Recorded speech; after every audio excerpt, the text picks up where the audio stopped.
വസ്തുക്കളും പ്ലാസ്റ്റിക് കുപ്പികളും കൊണ്ട് നിർമ്മിച്ച വഞ്ചി തുഴഞ്ഞ് ഇടയക്കുന്ന പുഴയുടെ മറുകര എത്തിയപ്പോൾ 62കാരി സുമതിക്ക് സന്തോഷവും അഭിമാനവും.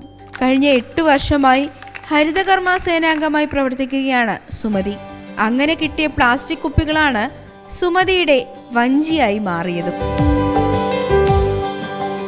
പ്രളയം വന്നപ്പോഴത്തേക്കും എനിക്ക് തോന്നി ഇങ്ങനൊരു സംഭവം ഉണ്ടാക്കിയാൽ കൊള്ളാമെന്ന്. പക്ഷേ അത് പിന്നെയും ഞാൻ ഉണ്ടാക്കും, അത് മനസ്സിൽ ശരിയാകണില്ല. നേരത്തെ പ്ലാസ്റ്റിക് കൊണ്ട് ഉണ്ടാക്കാമെന്ന് പറഞ്ഞപ്പോഴത്തേക്കും ഇത് ഇങ്ങനെ ഉണ്ടാക്കിയാലും എന്താ തോന്നി. പിന്നെ ഞാൻ അതിൻ്റെ ഇത് മാറ്റിയെന്താണെന്ന് വെച്ചാൽ എന്തോരം സക്സസ് ആകുമെന്ന് എനിക്കറിയില്ല. എൻ്റെ പേരക്കുട്ടി അതുപോലെ തന്നെ അച്ചാമ്മ അന്ന് ഉണ്ടാക്കിയ സാധനമില്ലേ, നമുക്കിന്ന് ഉണ്ടാക്കി നോക്കാം അച്ചാമ്മ എന്ന് പറഞ്ഞു.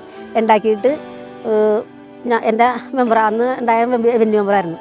വലിയ മെമ്പറെ കളിച്ച് കഴിഞ്ഞപ്പോൾ സുമതി ഇത് കൊള്ളാം, ഒന്നും കൂടി റെഡിയാക്കി നമുക്ക് വെള്ളത്തിൽ ഇറക്കാമെന്ന് പറഞ്ഞു, ഈ ഓണത്തിന് ഇറക്കാമെന്ന് പറഞ്ഞു. പക്ഷേ അപ്പോഴും എൻ്റെ മനസ്സ് ശരിയായില്ല. എന്നാണ് ഇറക്കിയ വല മുങ്ങിപ്പോയാൽ എന്ത് ചെയ്യുമോ എന്നുള്ളത്. അങ്ങനെ അതും മാറ്റി വെച്ച് അതൊക്കെ കളഞ്ഞ് അതൊക്കെ ഞാൻ കുപ്പി വിൽക്കുന്ന ആൾക്കാർക്ക് കൊടുത്ത് ആക്കി കൊടുത്തത്.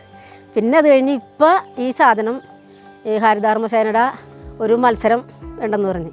അപ്പോൾ എനിക്ക് തോന്നി അത്രയൊക്കെ ഓർമ്മ കിട്ടി. അങ്ങനെ പതിയെ ഒന്ന് ചെയ്യാൻ നോക്കിയതാണ്. ഈ തെർമോക്കോൾ നിറച്ചിട്ട് അതിൽ കുപ്പി നിറച്ച് എന്നിട്ട് നമ്മൾ പ്ലാസ്റ്റിക് ഷീറ്റ് കൊണ്ട് കവർ ചെയ്ത് അങ്ങനെ 2-3 ലെയറായിട്ട് ഓരോ സാധനങ്ങളും കവർ ചെയ്താണ് ഈ സാധനം ഇപ്പോൾ ഉണ്ടായേക്കുന്നത്.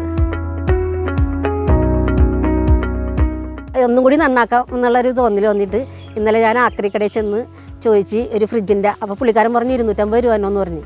അതിപ്പോൾ കുഴപ്പമില്ലാതാന്ന് പറഞ്ഞ്. പക്ഷേ ആയിക്ക ഇതിനാണെന്ന് പറഞ്ഞപ്പോഴത്തേക്കും ഫുൾ സപ്പോർട്ടോടുകൂടി എനിക്ക് ഒറ്റ പൈസയും വേണ്ട, ഞാൻ മുകളിൽ നിന്ന് എടുത്തു തരാമെന്ന് പറഞ്ഞ് ആ ജോലിക്കാരനെ കൊണ്ട് എടുപ്പിച്ച് തന്നു.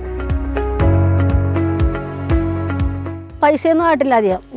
വള്ളിയൊക്കെ തന്നെ ഞങ്ങൾക്ക് ഈ വേസ്റ്റിൽ നിന്ന് കിട്ടുന്ന വള്ളികളായിരുന്നു.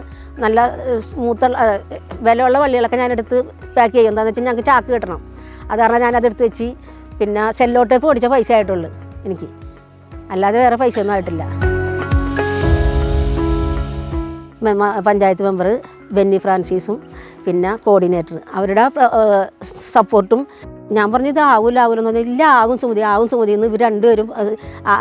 എൻ്റെ മെമ്പർ പറഞ്ഞു ആകും സുമതി ധൈര്യമായിട്ട് ചെയ്തു എന്ന് പറഞ്ഞതിൻ്റെ പേരിൽ ചെയ്ത് ഈ ഒരു മത്സരം വന്നപ്പോഴത്തേക്കും അത് ചെയ്യാനുള്ളൊരു ധൈര്യം വന്നു.